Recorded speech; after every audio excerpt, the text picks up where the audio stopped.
primeira leitura que nós ouvíamos do profeta Elias, ela mostra a condição humana do profeta. O profeta está profundamente abalado pelos acontecimentos recentes na sua vida, no seu ministério. O profeta está abalado moralmente, o profeta está abalado psicologicamente e o profeta está desanimado. Este é o estado de ânimo do profeta Elias. E exatamente porque está nessa condição de desânimo, é que o profeta, cansado, o profeta está num caminho de fuga. O profeta não foi fazer uma missão, o profeta está num caminho de fuga. Ele está fugindo dos acontecimentos ao seu redor, mas ele está também fugindo de Deus.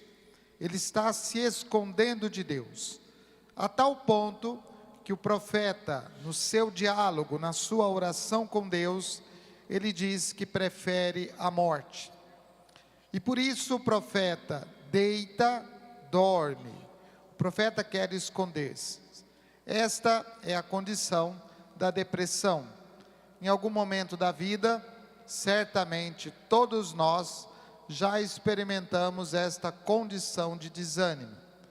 Certamente nós já experimentamos essa condição, essa realidade, aonde parece que não existe sentido na vida, aonde parece que por mais que nós façamos um esforço real, verdadeiro, para conseguir nos levantar, para conseguir fazer as nossas atividades, parece que nós não temos força. E naquele momento, a gente pensa que o melhor seria não acordar, permanecer no sono, ou seja, encontrar-se com a morte. A morte parece uma solução, a morte parece uma resposta. Essa é uma realidade humana, e nós não podemos dizer que isto é apenas um sentimento assim avulso que aconteceu. E às vezes, até para nosso escândalo, a gente vai olhar para o profeta e falar: mas como uma pessoa de Deus, um homem de Deus, é capaz de sentir tamanho sofrimento?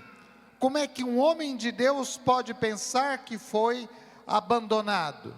E olhando para a nossa realidade, a gente pode até se cobrar dizendo: mas eu, uma pessoa que vou à igreja, como é que eu posso pensar estas coisas? Como é que eu posso sofrer desta forma, desta maneira? Se nós não formos autênticos com os nossos sentimentos, nós não seremos capazes de experimentar a graça de Deus. Nós não seremos capazes de experimentar a bondade de Deus. É por isso que o profeta olha humanamente para a sua condição e ele fala abertamente da sua realidade. E mais interessante ainda é que a Escritura guarda isso. A Escritura não esconde a realidade humana. A Escritura não tem um jeito de fazer parecer tudo certinho, tudo bonitinho. Nós é que temos essa maneira de querer fazer com que as coisas estejam todas bem, né? Às vezes um sofrimento, por trás de um sorriso, por trás de algumas coisas, está um grande sofrimento. E quem não é capaz de expressar os seus sentimentos, acaba sofrendo ainda mais com este sofrimento que permanece no interior da alma. Os santos foram aqueles que expressaram muito bem os seus sofrimentos, não como lamentações, não como lamúrias, e isso também o Papa Francisco nos chama a atenção. Não adianta de nada ficar fazendo lamúrias dos sofrimentos, pessoas que andam sempre azedas, porque eu estou sofrendo. Tá bom, mas qual é esse sofrimento? E diante de quem eu preciso apresentar o meu sofrimento? O profeta sabe que ele precisa apresentar o seu sofrimento a Deus. Ele precisa apresentar a Deus a sua angústia mais profunda. E é isso que ele faz. E isso também é oração. Isso também é forma de rezar a Deus. E isso também é forma de encontrar-se com Deus e, encontrando-se com Deus, colocar-se nesta condição. E é necessário fazer isso. O profeta não esconde os seus sentimentos, mas o profeta se abre à ação de Deus. O profeta é alimentado. Os anjos do céu trazem ali pão e água. E nós podemos olhar para esse alimento e falar, bom, mas é um alimento muito simples. É uma coisa que parece até banal. Como é que alguém vai se sustentar apenas com isso?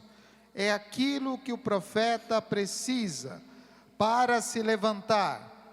Por que o profeta está se lamentando? Qual é a história desse profeta? Esse profeta se levantou contra os 500 sacerdotes de Baal. Ele venceu os sacerdotes de Baal, os falsos profetas. E vencendo os falsos profetas, ele começou a ser perseguido. A perseguição é condição daquele que se mantém fiel a Deus, daquele que mantém a sua fidelidade a Deus. Então, de certa maneira, o profeta também está desanimado com Deus. Olha, eu fiz tudo que o Senhor me mandou e agora parece que eu estou experimentando o abandono. Alguma vez na vida, nós já não experimentamos a mesma coisa? Um sentimento de abandono da parte de Deus? Um sentimento de esquecimento da parte de Deus?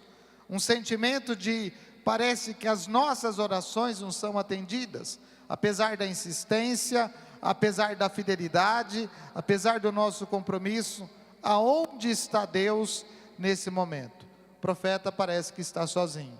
Depois de viver todas estas coisas, ele agora parece estar sozinho. E é por isso que ele fala, chega, basta.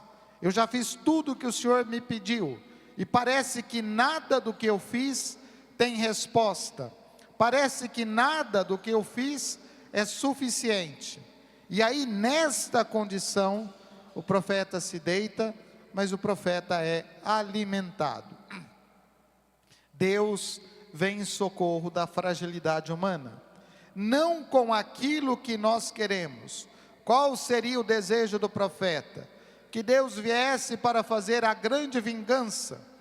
Se o rei e a rainha estão perseguindo o profeta, que Deus matasse, que Deus tirasse o rei e a rainha, que Deus resolvesse os problemas magicamente. Mas não é assim que Deus age. Mas Deus alimenta o profeta para que ele continue a sua caminhada. É necessário receber o alimento da parte de Deus para colocar-se de pé e continuar o caminho. A resposta do profeta, ela vem no caminhar. A resposta do profeta, ela vem nos acontecimentos que se seguem.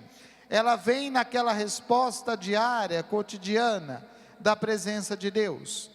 A resposta de Deus não é um milagre. A resposta de Deus não é um acontecimento surpreendente, mas é a fidelidade de um Deus que acompanha o profeta nas suas dificuldades, nos acontecimentos da sua vida. O Evangelho, Jesus dizia, o Evangelho começava falando das murmurações dos judeus, das murmurações dos chefes, dos sacerdotes, dos fariseus, de todos aqueles que não querem escutar essa palavra. Como é possível que este homem diga que ele é filho de Deus, que ele é o pão descido do céu? Como a palavra deste homem pode dar sustento? Se nós precisamos de uma libertação, mas ele não fala de libertação, ele fala de uma vivência do amor, da misericórdia, ele fala de uma transformação que é interior, que não é uma transformação social, que não é uma transformação da realidade. As pessoas vão ficar mais boazinhas, e aí nós vamos poder viver a nossa fé. Não, nós somos chamados a testemunhar a nossa fé nesta realidade do mundo atual, presente, com todos os seus obstáculos, dificuldades, com todas as suas situações contrárias. E se às vezes vem o desânimo, nós precisamos perguntar, estamos nos alimentando da palavra e da Eucaristia? Estamos nos alimentando da vontade de Deus para vencer as dificuldades? Ou nós estamos cansados porque queremos sempre que as coisas aconteçam no nosso tempo, do nosso jeito, da nossa forma. É aí que está o problema. E Deus não está aqui para nos servir, para fazer as coisas do nosso jeito, no nosso tempo e segundo a nossa vontade. Mas Ele está aqui para nos alimentar com a palavra, com a Eucaristia. E uma vez que Ele nos alimenta com a palavra e a Eucaristia, nós somos chamados a nos colocar de pé e caminhar para testemunhar a fé, vivendo aquilo que nós acreditamos e acreditando profundamente naquilo que nós vivemos. Esse é o caminho cristão. E por isso, como dizia a segunda leitura, é preciso de uma transformação, de uma mudança interna. Nós não podemos fazer a vontade de Deus continuando a ser homens e mulheres marcados pelo pecado, mas temos que descobrir o caminho que nos leva a viver como filhos de Deus, corrigindo, restaurando, fazendo um caminho de conversão daquelas realidades que a segunda leitura nos apresentava. Homens novos, mulheres novas num tempo em que as coisas são difíceis, como os santos foram no seu tempo. Nós somos chamados neste tempo a dar um testemunho da nossa fé. Se vem o desânimo, temos a certeza que o Senhor providencia para nós um alimento que nos restaura e nos coloca a caminho. Louvado seja nosso Senhor Jesus Cristo.